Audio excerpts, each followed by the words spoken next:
Man, with an intro like that, it kinda makes you wonder what Shenhei's story is. What exactly did she go through to have that recurring nightmare, for example? I, for one, found myself drawn to her story, and I feel there's more than meets the eye to her. So I ended up doing some lore digging, and man, her story is one of the saddest I've seen among the Genshin characters we've met so far. Anyways, now that I've got you hooked, let's talk about her story. Her story begins in a small village in Liyue where they lived a branch of a renowned exorcist clan. The name of the clan isn't known, but it should be a familiar one to you guys, because we know someone who is already from that family. They're even a playable Genshin character. If you couldn't guess with those hints, who I'm talking about is Chongyun. That's right, Shenhei and Chongyun are related. To be more specific, Shenhei is actually Chongyun's aunt. While it's certainly an interesting fact, it doesn't really have anything directly to do with Shenhei's story, so let's continue moving on. Going back to that small village, Shenhei lived a happy life and her parents meant the world to her. She looked up to her father as a hero and her mother as the most caring person in the world. However, that all changed when she turned 5. Quoting from her character story 3, "When she was 5, her mother passed away, and her father, having loved his wife dearly, found that agony hard to bear. Over time, this agony turned into resentment, and this resentment birthed obsession, by which he was driven wandering throughout the land, like a man gone mad. He left for close to a year, never stopping, never able to sleep soundly, ever searching for some technique that might bring his wife back. At last, when the year was almost out, he returned in joyous frenzy. Her father had brought with him a secret art known as fate transference. By making a ritual sacrifice to the Seelie summoned by this art, a living person's body could be exchanged for a dead one's life. At that time, Shenhei was yet utterly unaware of the disaster that would befall. She was only an ordinary child, overjoyed at her long-absent father's return. He claimed that he had a surprise awaiting her in a cave in the mountains behind, and that he would take her there immediately. She was ecstatic. But the scene that followed would be burned into her mind forever. Her father summoned that hideous, horrifying black Seelie into that cave, its blood-red eyes craving her delectable life force. Stupefied, Shenhei knew not from whence it had come, nor what it wanted from this place. Crises often paralyze people. One thought only, however, crept into the young Shenhei's mind. This creature wanted to eat her, but she did not want to die. She wanted to live.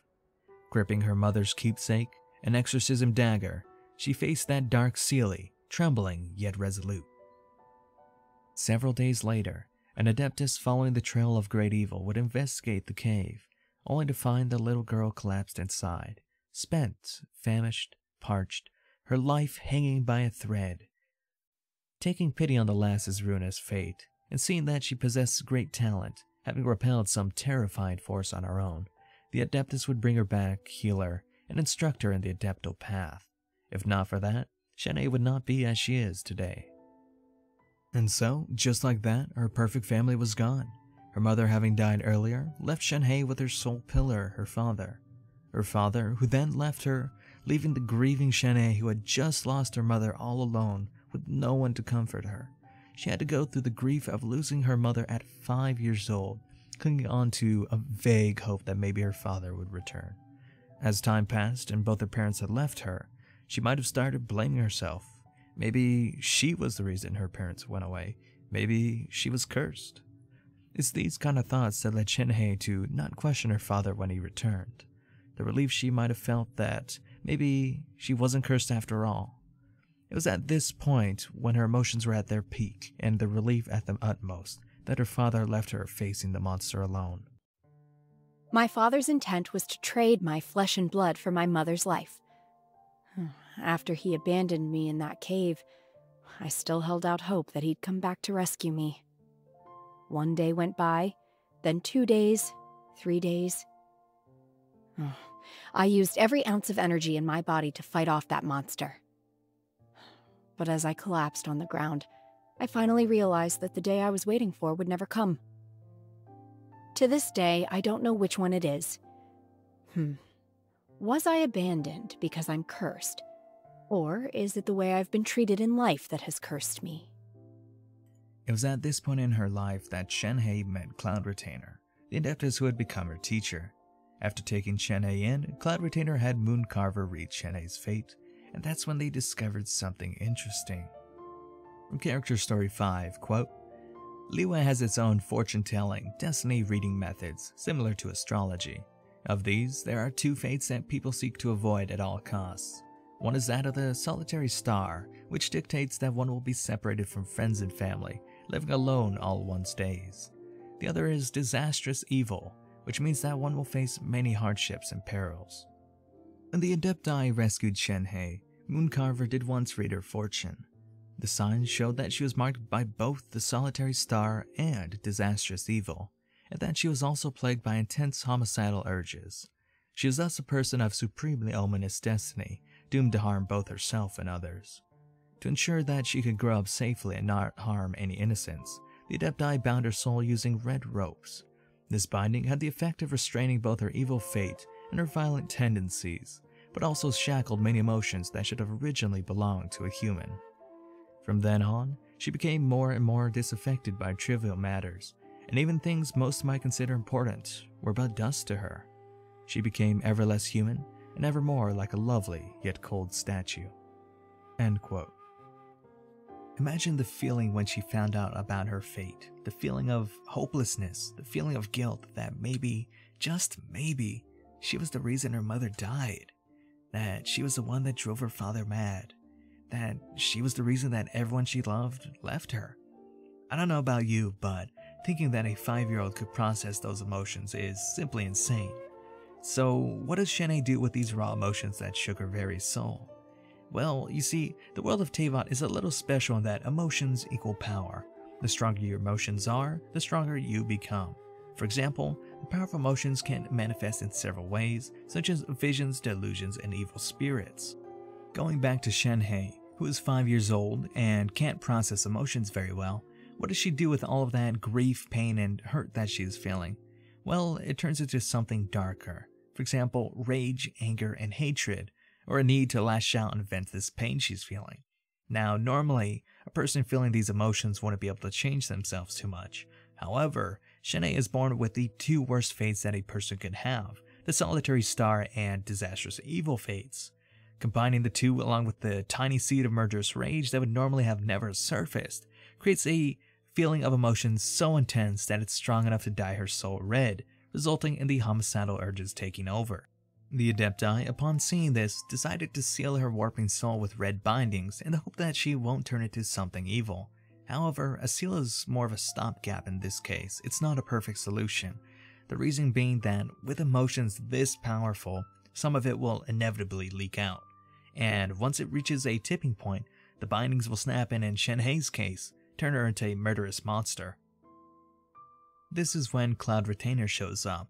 She decided to bring Shenhe away and give her a choice of whether or not Shenhe was willing to sever her ties of the mortal world and join the world of Adepti. If Shenhe did, then Cloud Retainer would become her teacher and teach her the ways of the Adepti, including meditation and self-reflection. Through them, Shenhe could then take back control over herself. As for Shenhe's answer, it's best described in her story White Jade Comb. Quote, Once upon a time, Shenhe had a full head of black hair. When she was first brought to Mount Hulao, she would not say a word. The only thing she proved willing to do was to climb the mountain and watch the sea of clouds. It was well, however, that she would sleep when tired, drink the dew of the mountains when thirsty, and would chew on a few stalks of Qingshan grass when hungry. Cloud Retainer took this all in, but he did not disturb the girl, instead making this comb of white jade from a sacred stone and giving it to her. The Adeptus said that if she ever wished to sever her ties with the mortal world and enter Adeptal tutelage, she should brush her hair thrice with this comb, and it would be counted as a rite of apprenticeship. Shenhe did exactly as the Adeptus said without any hesitation, and something strange happened then. For as the jade comb brushed through Shenhe's hair once, a layer of her black locks turned a frosty silver from root to tip. On the second brush, but half her hair remained dark. When the process was complete, only a flowing curtain of snow remained. Today, Shenhe still keeps this comb on her person as a symbol of her connection to the Adepti. Through her years of training, she has long since come to understand the meaning behind those 3 brushstrokes. The first to uproot useless anxiety, the second to forsake joy and sorrow, and the third to walk this path into old age without regret. End quote. Time passed and Shanae learned the art of meditation and somewhat learned how to control her violent urges. There's a problem though. Shanae was supposed to learn how to control her emotions, and yet how could she control emotions she could not feel? For that very same red binding prevented her from feeling them. Maybe Shanae preferred it that way, because if she was to take full control of her rage and anger, that would mean she had to face her own past and the trauma there once was. Over a decade went by under Cloud Retainer's tutelage when Shanae was struck with an impulsive thought, which, quote, on impulse, she came down from the mountains one night to return to what was once her home. She did not know how she felt about her home or her family. She was merely driven by some nebulous desire to live in the house that was once hers and to see what became of her father, lost in his obsession. She learned from neighbors that he had passed away several years prior, only when she got there. Her childhood home had also been demolished by pawnbrokers, and thus all the traces of her memory dissipated. She did not care about the attention she was attracting, and did not answer a single question of the questions asked by those in the vicinity. She simply stood there, listening to the howls that swept through the depths of her heart. Was it hatred? Mania? Relief? They were all there, and yet none tarried for even an instant. It was as if her heart was an old well without ripples. No, like a barren well with no water upon which there might be ripples.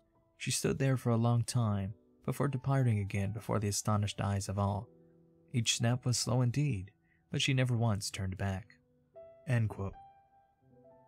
It was at this point that Shanae realized that there really was no longer anything left for her in the mortal world. Yeah, she had once severed her past with a comb, but there were still the lingering sentiments that remained from her memories of her time as a child. But with everything gone, Shanae decided to fully close herself off, only occasionally going into the mortal world when business required it. That is, until she met the Traveler, someone who could defy fate itself. You see, while the solitary star and disastrous evil fates had hurt Shanae, they had also protected her during her darkest hour when she fought against the monster her father summoned. You can see this in her vision story, quote, few people know how the young girl in the cave, intended as a sacrifice by her own father, had been able to stand against the monster for days and nights on end by herself. Though Shanae was born into an exorcist family, her maddened father had not taught her a single thing about exorcism. Like many at that innocent age, she was also wholly unused to facing life's perils alone. But in that apothic cave, bereft of parental protection, indeed betrayed by kin, Shanae underwent a metamorphosis. Just as Mooncarver's readings had shown, the sleeping calamitous fates, violent urges, and unyielding spirit within her burst their bonds all at once. Those things served as an unseen shield, an invisible blade, arming the girl's frail form. They gave her strength, gave her claws and fangs, allowed her to attack that wretched creature before her, to swear to tear it to shreds, to prove that she, and not it, was the cruelest evil that stalked the darkness. Their life and death battle across the next few days was one without end. Hunter and hunted switched places many times, the conflict locked in stalemate. As the shadow of death loomed large, the gods looked upon the extraordinary girl with favor. With the bright, crystalline object falling into Shanae's hands, the balance tipped irrevocably in her favor, and the victor was decided. The vivid, icy light pierced through the darkness like sky glow, showing the path to the future. In the past, it had guided Shanae from her miserable fate. In the future, it would also lead her back to the mortal realm. End quote. Her calamitous fates were what saved her, and if she were to gain full control over her fate, she would be unstoppable. This isn't an easy task though, because it requires her to face herself and her trauma, and to fight against a fate set by Celestia itself.